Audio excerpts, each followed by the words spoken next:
কার 7 দিনের ভিতরে মুক্তি। আগে এখানে আমি বক্তব্য দীর্ঘ করতে চাই না। পাসপোর্ট, একজনের পাসপোর্টের মেয়াদ শেষ হয়ে গিয়েছে, সেই পাসপোর্টটি রিনিউ করতে হবে।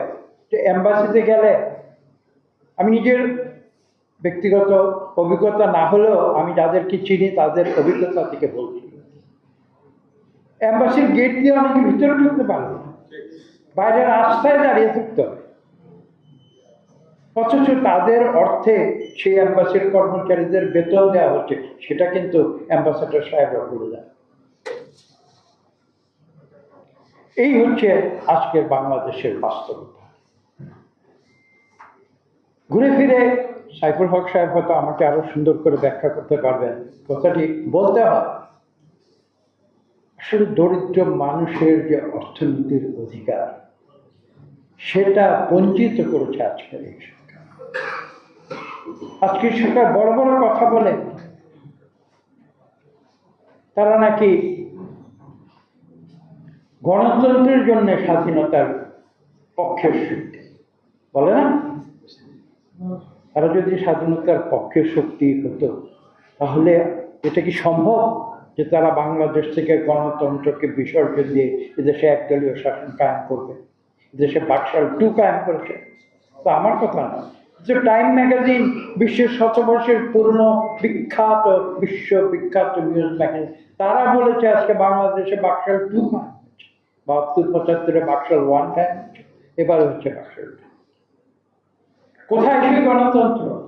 কোথায় সেই দরিদ্র মানুষের অর্থনৈতিক মুক্তি? আমরা যখন ছাত্র ছিলাম তখন আমরা কি বলেছি? আমরা বলেছি যে তৎকালীন পূর্ব পাকিস্তান থেকে রক্ত শুষে যে সম্পদ নিয়ে পশ্চিম পাকিস্তানের সম্পদের পাহাড় গড়ে তোলা হয়েছিল, পশ্চিম পাকিস্তানের তৎকালীন 22টি পরিবার সমস্ত পাকিস্তানের সম্পদ কুক্ষিগত করে নিয়েছিল। তা থেকে পূর্ব পাকিস্তানের মানুষ মুক্তি চায়, সেজন্যই তো আমরা স্বাধীনতা চেয়েছিলাম। আজকে দুঃখের সঙ্গে বলতে হয় যে বাংলাদেশ আজকে সেই পাকিস্তানের সেই 22 পরিবারের মডেলে 220টি পরিবার তৈরি করেছে, যারা বাংলাদেশের সমস্ত সম্পদ কুক্ষিগত। এখানে একটি অলিগার্কি সৃষ্টি হয়েছে, গণতন্ত্র কবরে চলে গেছে। কাজেই এই পরিস্থিতিতে আজকে এই দেশকে রক্ষা করতে হলে এদেশে একদিকে যেমন গণতন্ত্র ফিরিয়ে আনতে হবে, অন্যদিকে যে গুরুত্বপূর্ণ বিষয়টি সেটা হচ্ছে দেশের মানুষের অর্থনীতির যে অধিকার, ন্যূনতম অর্থনীতির যে অধিকার, সেই অধিকারটি বাংলাদেশের প্রতিটি মানুষ ফিরিয়ে দিতে। আজকে আমরা এখানে দাঁড়িয়ে বিদেশে, আমি একটু আগে বলেছি, যারা তাদের জীবন দিয়ে অর্থ উপার্জন করে তাদের শুধু দরিদ্র পরিবারের জন্য পাঠাচ্ছেন না, যে অর্থে বাংলাদেশের যে সরকার আজকে বাজেট তৈরি করে, আমি শুনেছি বাজেট নিয়ে অনেক আলোচনা হচ্ছে, সে বাজেট তৈরি করে, সরকারকে একবারও উপলব্ধি করে, একবারও কি বোঝে সেই বাজেট তৈরি হতো কিভাবে যদি এই এক্সপ্যাট্রিয়েট কমিউনিটি তাদের রেমিটেন্স বাংলাদেশে না পাঠাতো?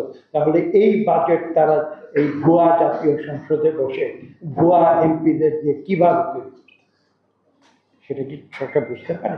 বুঝতে পারে না, কারণ তারা আকাশ কুসুম কল্পনায় আছে। এবং সেই আকাশ কুসুম কল্পনা তৈরি করেছে কিভাবে? গণতন্ত্রের শক্তিতে নয়, মানুষের ভোটের শক্তিতে নয়, বন্দুকের জোরে। আপনারা দেখেছেন 28শে অক্টোবর লক্ষ লক্ষ মানুষের সমাবেশকে তারা কিভাবে বিধ্বস্ত করে দিয়ে, রাইফেলের গুলিতে, টিয়ার গ্যাস, গ্রেনেড। একটি কথা আজকে বুঝতে হবে যে এই বাংলাদেশ আমরা সৃষ্টি করেছিলাম এদেশের মানুষের অধিকার প্রতিষ্ঠা, এবং সেই মানুষের কথা বলার অধিকার, মানুষের ভোটের অধিকার, মানুষের বেঁচে থাকার অধিকার, সুস্থ সম্মানজনক জীবন নিয়ে বেঁচে থাকার অধিকার। কিন্তু আজকে বাংলাদেশ যে অবস্থায় উপনীত হয়েছে, সেখানে মানুষের স্বাধীনতার অধিকার, গণতন্ত্রের অধিকার, অর্থনীতির অধিকার, ভোটের অধিকার, কথা বলার অধিকার, মানবাধিকার, সর্বোপরি নারীর অধিকার, শিশুর অধিকার, কোন অধিকারটি অবশিষ্ট রয়েছে? তাই আজকে এখানে বক্তব্য দীর্ঘ করব না। আমরা এটুকু বলবো যে যারা বিদেশে নিজের জীবন পণ করে পরিশ্রম করে এই কঠিন অবস্থার ভেতরে দেশের জন্যে বৈদেশিক মুদ্রা অর্জন করে দেশে পাঠাচ্ছেন যাতে এই দেশ উন্নতির পথে এগিয়ে যেতে পারে, তাদের প্রতি শ্রদ্ধা জানিয়ে আমি বলতে চাই, এই সরকারের শুভ বুদ্ধির উদাহরণ। এই সরকার উপলব্ধি করুক যে কাদের অর্থনীতির শক্তিতে তারা আজ বাংলাদেশে টিকে আছে, এবং এটা তারা বোঝুক যে যদি আজকে বিদেশিরা, আমি একটু আগে বলেছি, এক বাক্যে যদি বলে যে এই অত্যাচারী জুলুমবাজ সরকারকে আমরা আর বৈদেশিক মুদ্রা পাঠিয়ে সহায়তা করব না, তাহলে এই সরকারের পরিণতি কি হবে এটা এই সরকার উপলব্ধি করুক। উপলব্ধি করে তাদের এই যে মারাত্মক যে তাদের পথ চলা, তাদের এই মারাত্মক আত্মঘাতী পথ চলা থেকে তারা ফিরে আসুক।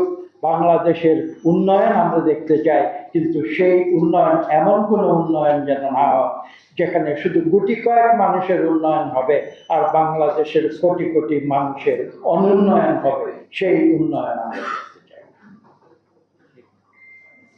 আমি সর্বশেষ একটি কথা বলবো, এই যে আমরা যে বিষয়টি নিয়ে আজকে আলোচনা করছি, একজন বক্তা উল্লেখ করেছেন, আমি তাকে ধন্যবাদ জানাই, তার বক্তব্যে একটু উল্লেখ হয়েছে, আমি একটু ব্যাখ্যা করে দিই।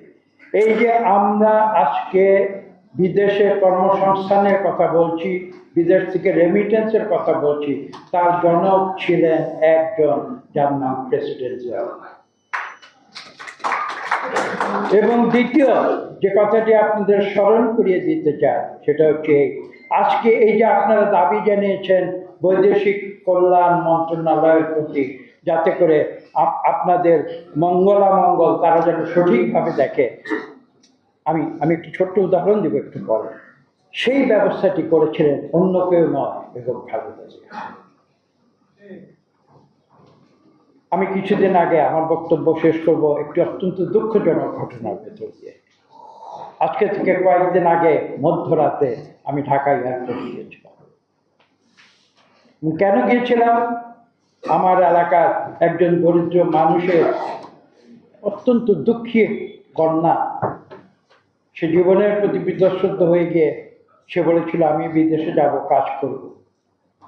তিনি বিদেশে গিয়েছিলেন, তিনি একটি কাজে তিনি একটা এমপ্লয়মেন্ট নিয়েছিলেন, কাজ করছিলেন।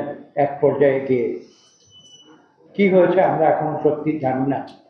এক পর্যায়ে গিয়ে আমরা খবর পেয়েছি, আমার নিজের এলাকার সেই নারী, আমরা এক পর্যায়ে খবর পেয়েছি তিনি মৃত্যুবরণ করছেন।